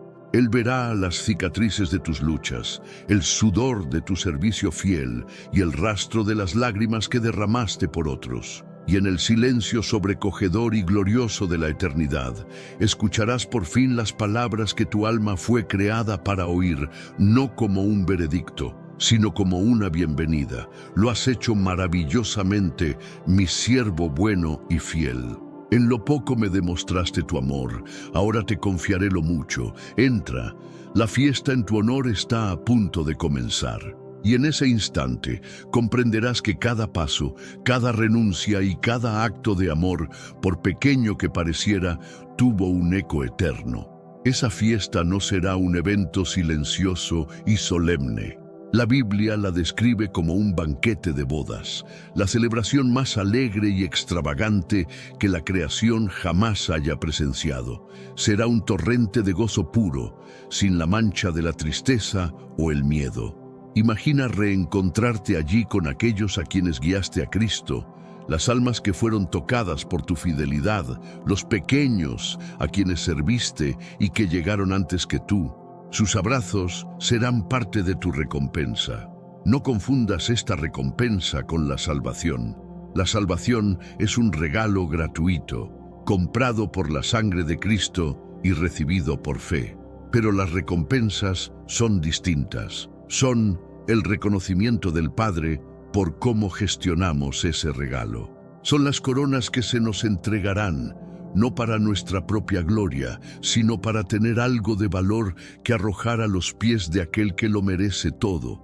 Piensa en tu vida a partir de hoy como la construcción de un edificio sobre el fundamento que es Cristo. Cada día eliges los materiales. Construyes con oro, plata y piedras preciosas, actos de amor, fe y obediencia hechos para su gloria. O usas madera, heno y hojarasca, acciones hechas por egoísmo, vanidad o por cumplir. Un día, el fuego del juicio de Dios probará la calidad de tu obra. Lo que fue hecho por vanidad se consumirá, pero lo que fue hecho en amor genuino permanecerá como un tesoro eterno. Esta perspectiva lo cambia todo. Transforma las tareas mundanas en actos de adoración, lavar los platos, conducir en el tráfico, ser paciente con un cliente difícil, cuando se hacen con un corazón que busca honrar a Dios, se convierten en oro espiritual. Ya no hay separación entre lo sagrado y lo secular. Toda tu vida se convierte en un altar. Esta es la aventura a la que has sido llamado. Una vida de significado cósmico oculta en lo ordinario. Significa aprender a escuchar la voz del Espíritu Santo en medio del ruido del mundo. Una voz que a menudo te guiará hacia la incomodidad, hacia la persona que todos evitan, hacia el sacrificio que nadie verá. Entenderás que la verdadera fortaleza no es la ausencia de debilidad, sino la dependencia total de su poder en medio de tu flaqueza. Descubrirás que el gozo más profundo no se encuentra en recibir, sino en dar, y que la paz más estable no es la ausencia de problemas, sino la presencia de Cristo en medio de la tormenta. No te desanimes por los días en que falles, porque fallarás. La santificación es un proceso, no un evento instantáneo, pero la gracia que te salvó es la misma gracia que te sostiene y te restaura cada vez que caes. Tu identidad no se define por tus tropiezos, sino por su sacrificio. Corre hacia Él, no te alejes de Él cuando cometas un error. Así que vive con audacia, ama extravagantemente, sirve humildemente, perdona rápidamente. No desperdicies tu aliento en quejas ni tu tiempo en trivialidades. Tienes una misión, un propósito que trasciende tu propia vida. Eres un embajador del reino de los cielos en una tierra extranjera. Y un día, cuando el último grano de arena de tu reloj terrenal haya caído, mirarás hacia atrás y verás un rastro de luz, una estela de la gracia de Dios que fluyó a través de ti para tocar a otros. Y al mirar hacia adelante, verás su sonrisa y escucharás su bienvenida. Vive cada día a la luz de ese día. Deja que la certeza de esa cita final te libere del miedo a la opinión de los hombres y te llene de un santo temor de Dios, porque al final solo una opinión importará. Y si has vivido tu vida en respuesta a esas 3 preguntas, esa opinión será tu mayor alegría, tu paz eterna y tu gloria sin fin. ¿Te has preguntado alguna vez qué existía antes de que el primer rayo de luz atravesara la oscuridad primordial? ¿Quiénes fueron los testigos silenciosos del momento más espectacular de toda la historia? La creación del universo. Hoy vamos a descubrir uno de los secretos más fascinantes y perturbadores que las Sagradas Escrituras han guardado durante milenios. No estamos hablando de simples relatos antiguos o leyendas mitológicas. Estamos a punto de adentrarnos en una revelación que cambiará completamente tu perspectiva sobre la realidad espiritual que nos rodea. Las Escrituras no son únicamente un compendio de enseñanzas morales o el registro histórico de civilizaciones perdidas en el tiempo. Representan algo infinitamente más poderoso, una revelación celestial que trasciende toda lógica humana, abriendo portales dimensionales hacia realidades espirituales que escapan por completo a nuestro entendimiento terrenal. Entre sus páginas sagradas, descubrimos mucho más que simples narrativas sobre la humanidad. Encontramos llaves místicas capaces de abrir los misterios más profundos del cosmos, enigmas celestiales que han desconcertado a los sabios durante siglos, y visiones de lo eterno que desafían incluso a las mentes más brillantes y preparadas de nuestro mundo moderno. Pero aquí viene lo verdaderamente intrigante, lo que va a mantenerte completamente absorto durante los próximos minutos. Existe un enigma monumental que emerge de las profundidades de las Escrituras, algo tan extraordinario que ha dividido a teólogos, eruditos y expertos bíblicos durante más de 2000 años. Estamos hablando de la existencia de aquellos seres denominados hijos de Dios, que habitaban las dimensiones celestiales antes de que el universo mismo tomara forma. ¿Quiénes eran realmente estas entidades extraordinarias? ¿Qué naturaleza poseían? ¿Cuál era su propósito cósmico? ¿Acaso las Escrituras se referían a ellos como mensajeros angelicales de poder inimaginable? ¿Eran manifestaciones directas de la divinidad? ¿O tal vez entidades con un propósito especial y único que trasciende nuestra comprensión actual? Estas interrogantes no son simples. Curiosidades teológicas académicas han generado debates intensos, controversias apasionadas y estudios exhaustivos que han consumido la vida entera de eruditos, teólogos reconocidos mundialmente y expertos bíblicos que han dedicado décadas enteras a intentar descifrar estos misterios celestiales. Algunos han llegado a conclusiones que desafían todo lo que creíamos saber sobre la estructura del cosmos espiritual. Otros han descubierto conexiones tan profundas entre estos seres y nuestra realidad actual que resulta imposible ignorar sus implicaciones para nuestras vidas cotidianas. Pero antes de sumergirnos en este océano de revelaciones que va a transformar tu comprensión del mundo espiritual, necesito conocer tu perspectiva personal. En este momento, detén el video por un segundo y reflexiona profundamente. ¿Quiénes consideras que fueron realmente los hijos de Dios mencionados repetidamente en las Escrituras? ¿Crees que se trataba de ángeles con poderes extraordinarios? ¿Seres celestiales de una naturaleza completamente diferente a todo lo que conocemos? ¿O quizás algo aún más profundo, más espiritual, más misterioso de lo que podemos imaginar? Tu respuesta no es solo importante para ti, sino que puede enriquecer enormemente esta conversación colectiva que estamos construyendo juntos. Escribe tu perspectiva en los comentarios ahora mismo.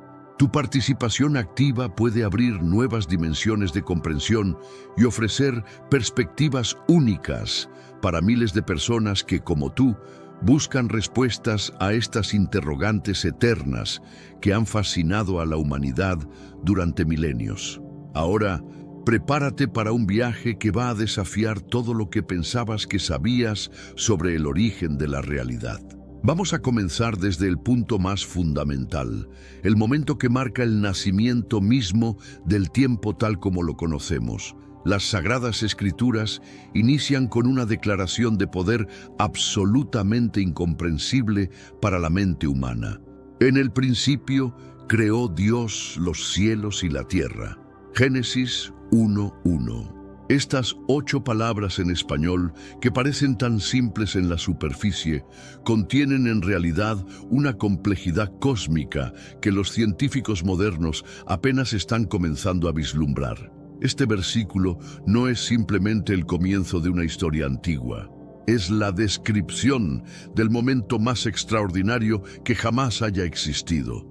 El nacimiento del tiempo, del espacio, de la materia, de la energía, de todas las leyes físicas que gobiernan nuestro universo. Es la descripción del Big Bang espiritual, el momento en que la eternidad dio a luz al tiempo. Pero aquí surge una pregunta que va a cambiar completamente tu perspectiva sobre la existencia. Si este versículo marca el principio del tiempo, tal como lo conocemos, ¿qué existía en esa dimensión atemporal antes de ese comienzo primordial? ¿Qué habitaba en esa eternidad sin límites que precedió al acto creativo más espectacular de toda la historia? La respuesta va a sorprenderte más de lo que imaginas. En este mundo actual, vemos cada vez más personas yendo en contra de los principios tradicionales y parece que lo inmoral está cada vez más presente. Es común sentirse desorientado y sin rumbo. Sin embargo, aún existe un camino para recuperar la verdadera esencia y restablecer los principios éticos en nuestra rutina diaria. Si te sientes perdido en medio de la confusión y deseas más claridad, tenemos algo especial para ti, un recurso creado especialmente para ayudarte a comprender el significado de estos desafíos actuales y enfrentarlos con sabiduría y valentía. Este es el verdadero valor de Caminos de la Revelación, descifrando la Biblia por completo, un camino hacia la claridad y la serenidad a través de sus enseñanzas. Lo mejor de todo es que está disponible ahora, como un regalo, en el primer comentario fijado. No pierdas esta oportunidad de transformar tu vida y descubrir el propósito genuino de estos desafíos. Ahora volvamos al tema principal del vídeo. El Evangelio de Juan nos ofrece una revelación que literalmente desata nuestra comprensión limitada del cosmos. Juan declara con una autoridad que trasciende el tiempo: en el principio era el Verbo, y el Verbo era con Dios, y el Verbo era Dios. Juan 1:1. Este Verbo, es decir, Jesucristo en su existencia preencarnada, ya existía junto a Dios desde una eternidad que no tiene principio ni fin. Y aquí viene lo verdaderamente asombroso. Todas las cosas por Él fueron hechas, y sin Él nada de lo que ha sido hecho fue hecho. Juan 1:3. ¿Te das cuenta de la magnitud de esta revelación? Significa que antes de que el primer átomo fuera formado, antes de que la primera estrella brillara en el vacío cósmico, antes de que el primer planeta tomara forma en la vastedad del espacio, ya existía una realidad espiritual completamente desarrollada y funcionando en perfecta armonía. Esta realidad preexistente estaba compuesta por Dios mismo en su esencia trinitaria, su Verbo eterno que más tarde se encarnaría como Jesucristo. Y aquí viene lo que va a ocupar toda nuestra exploración de hoy: otros seres creados que poblaban esas dimensiones celestiales con propósitos específicos y extraordinarios. Pero la revelación se vuelve aún más intrigante cuando descubrimos que estos seres no eran observadores pasivos de la creación. En el libro de Job, capítulo 38, Dios mismo nos ofrece una ventana única hacia ese momento cósmico extraordinario cuando interroga a Job con palabras que resuenan con el poder de la eternidad. ¿Dónde estabas tú cuando yo fundaba la tierra?, pregunta Dios a Job con una intensidad que debe haber estremecido el alma del patriarca hasta sus cimientos más profundos. Job 38:4. Esta no es una pregunta retórica casual, es una invitación a contemplar la magnificencia de un evento que trasciende toda comprensión humana. Pero Dios no se detiene ahí. Continúa desplegando ante Job una visión que nos transporta directamente al momento más espectacular de toda la historia cósmica. Declara, si tienes inteligencia, quién ordenó sus medidas, si lo sabes, o quién extendió sobre ella cordel, sobre qué están fundadas sus bases, o quién puso su piedra angular.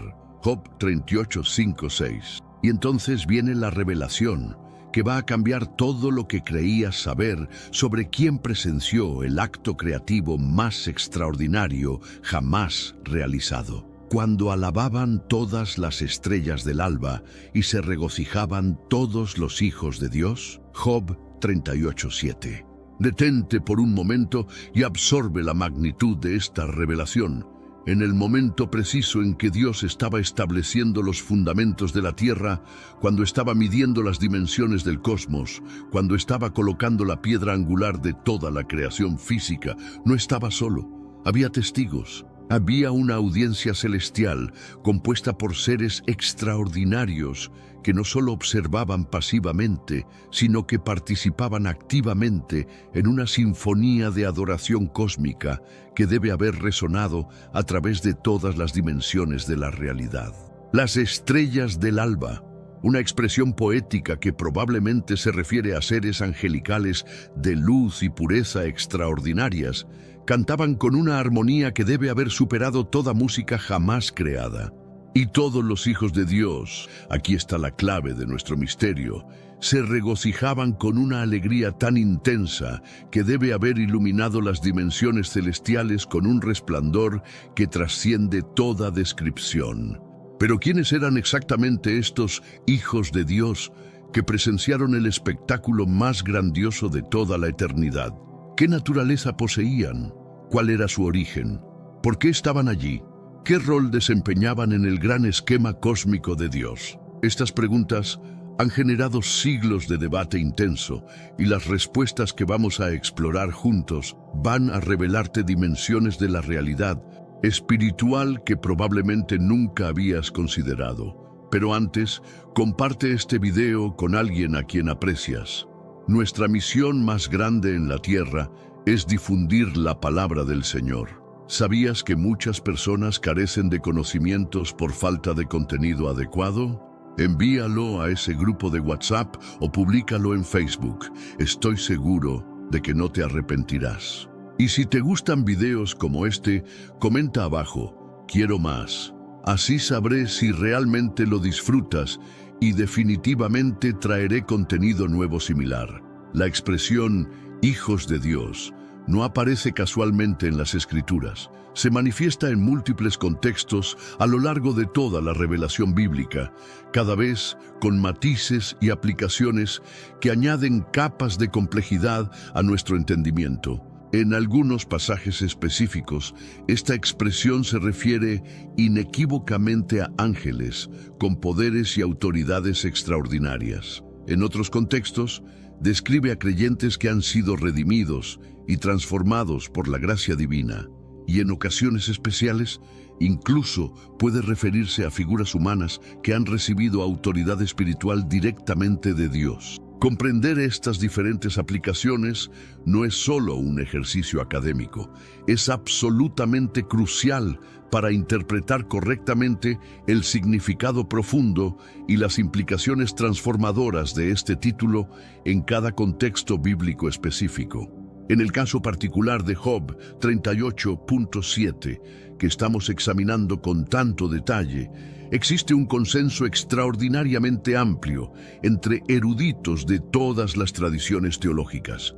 Estos hijos de Dios se refieren específicamente a seres celestiales que ya existían en las dimensiones espirituales mucho antes de que la primera partícula de materia física fuera formada. Para realmente comprender quiénes eran estos seres extraordinarios, necesitamos sumergirnos en un análisis detallado de cómo las Escrituras utilizan esta expresión fascinante en diferentes contextos. Prepárate para un viaje lingüístico y teológico que va a transformar completamente tu comprensión de la estructura del cosmos espiritual.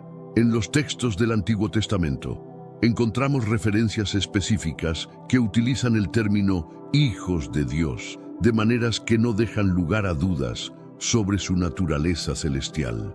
Por ejemplo, en Job 1.6 leemos una descripción que debe haber resultado absolutamente sobrecogedora para los lectores originales. Un día vinieron a presentarse delante de Jehová los hijos de Dios, entre los cuales vino también Satanás. ¿Te das cuenta de lo que esto implica?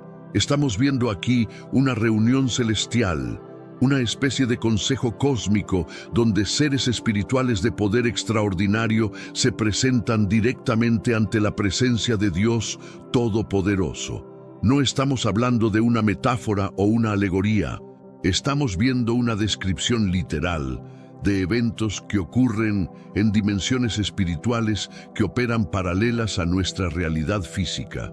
Este pasaje sugiere un escenario celestial estructurado donde estos seres poseen no solo existencia real, sino también acceso directo e inmediato a la presencia divina misma. Esto indica niveles de autoridad, responsabilidad y poder que van mucho más allá de cualquier cosa que podamos comprender desde nuestra perspectiva humana limitada. La presencia de Satanás en esta reunión celestial añade una dimensión inquietante pero crucial para nuestro entendimiento. No está allí como un igual, sino como alguien que debe rendir cuentas, alguien cuyas actividades están siendo supervisadas y limitadas por una autoridad infinitamente superior. Por tanto, muchos teólogos han llegado a la conclusión inevitable de que esta frase describe a ángeles, tanto aquellos que permanecieron fieles a su propósito original como aquellos que eligieron el camino de la rebelión cósmica, que examinaremos en detalle más adelante. Pero aquí necesitamos hacer una distinción crucial que va a iluminar todo nuestro entendimiento posterior. En el texto hebreo original, la expresión que se traduce como hijos de Dios es Bene Elohim, literalmente hijos de los dioses, o más precisamente hijos del Dios Supremo. Esta formulación específica en hebreo se utiliza consistentemente a lo largo del Antiguo Testamento para referirse a seres que poseen una relación especial y directa con la divinidad. Una relación que va más allá de la simple creación y entra en el territorio de la participación activa en los propósitos cósmicos de Dios. La interpretación que ha ganado aceptación más amplia, tanto en el judaísmo tradicional como en el cristianismo histórico, es aquella que identifica inequívocamente a estos hijos de Dios como ángeles creados por Dios antes de que el universo físico tomara forma.